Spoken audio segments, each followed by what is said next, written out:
Esse vídeo tem o objetivo de abrir meu coração e testemunhar de minha experiência com Philip Yancey. Minha experiência com o livro de Philip Yancey aconteceu em 2003.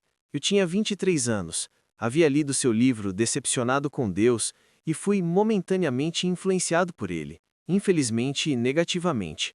Eu fui pregar em um culto de jovens na minha igreja, era uma igreja batista no interior do Mato Grosso do Sul. Para mim, que só lia livros estritamente bíblicos e de autores de convicção bíblica inabalável, foi uma surpresa, até então agradável, de um autor que, entre aspas, testava sua fé ao limite. Ele colocava Deus em xeque, indagava e me apresentava um Deus tão perdido e desejoso quanto os nós de um mundo melhor. Eu não conhecia nada de teologia, nunca tinha ouvido falar em teísmo aberto, uma vertente teológica que afirma que Deus não pode determinar nem conhecer o futuro, pois o futuro não foi construído ainda. Ou seja, Deus é onipotente dentro das limitações da onipotência. A única coisa que podemos afirmar de Deus é que Ele nos ama, mais nada. Nada de garantia, nem para nós, nem para Deus. A história estava sendo formada, e Deus sonhava com um mundo de paz e amor tanto quanto nós. Sim, Deus sonhava, e esse foi o Deus apresentado por Philip Yancey para mim. De fato, era um novo Deus. Eu também não conhecia a teologia do processo, que afirma que Deus estava evoluindo junto com o universo.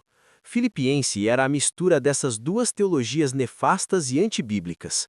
Voltando à pregação, eu fiz uma pregação toda influenciada por esse livro, faz muito tempo, uns bons 20 anos atrás, mas lembro-me vagamente dos pontos centrais. Primeiro, Deus sonhava com um mundo de paz e amor tanto quanto nós. Segundo, Deus estava decepcionado e pasmo com sua criação tanto quanto nós.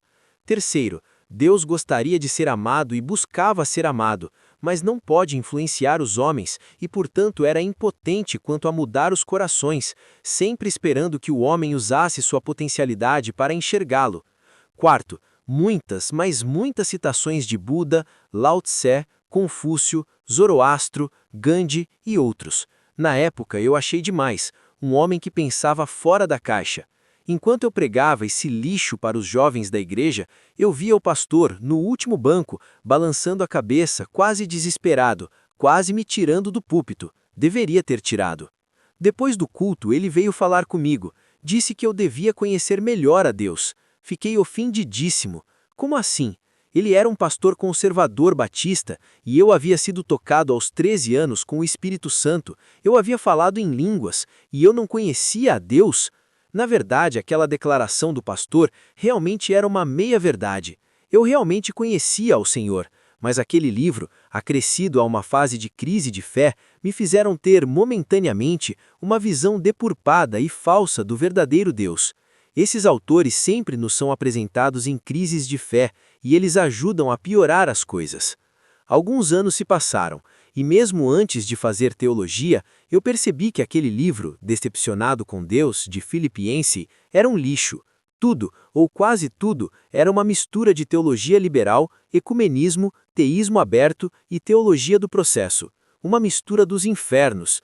Logo percebi, mesmo antes de fazer teologia e ser apresentado às doutrinas da graça e da soberania de Deus, que no Deus apresentado por Philip Yancey, tão perdido e decepcionado com o mundo quanto nós, você não pode confiar. Aliás, não pode confiar nem um pouco. Na verdade, esse Deus é até um pouco digno de pena. Também fui perceber que, no mínimo, era meio esquisito um autor cristão, escrevendo um livro cristão, ter a mesma quantidade de citações de Buda, Lao Tse, Confúcio, Gandhi, que citações dos profetas e do próprio Senhor Jesus. Yancey tornou-se irrelevante para mim. Eu tinha mais o que fazer. Eu tinha que ler John Piper, Martin Lloyd Jones, Walter Kaiser, Eugene Merrill, Gleason Archer, George Eldon Ladd e, principalmente, a Bíblia. Não tinha tempo para perder com Philip Yancey, Ricardo Gondim e Brennan Manning. Fala sério. Um tempo depois li um artigo até bondoso da Norma Braga sobre ele. Ela foi bem amorosa ao refutar sua teologia. Eu não seria tão bondoso. Depois li sobre sua posição sobre o homossexualismo, posição covarde e fraca, refletindo sua fé num Deus espantado, surpreendido, covarde e fraco. Paulo se envergonharia. Hoje sabemos desse caso de adultério de Yancey, assim como ele e Ravi Zacarias e muitos outros autores e pastores. Eu queria ter esse sangue frio, ou não, conseguir, ano após ano, pregar o evangelho do arrependimento com essa vida dupla é para poucos corajosos. Não sei se queria ter essa coragem.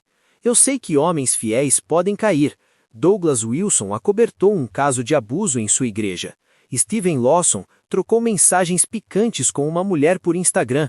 Homens fiéis são fiéis até deixarem de ser fiéis. Ainda bem que o Deus de Filipenses não existe. O único Deus que existe é o Deus bíblico, um Deus soberano e fiel, que pode restaurar todos os homens infiéis, como eu e você. Espero que Yancey conheça esse Deus, o único Deus verdadeiro.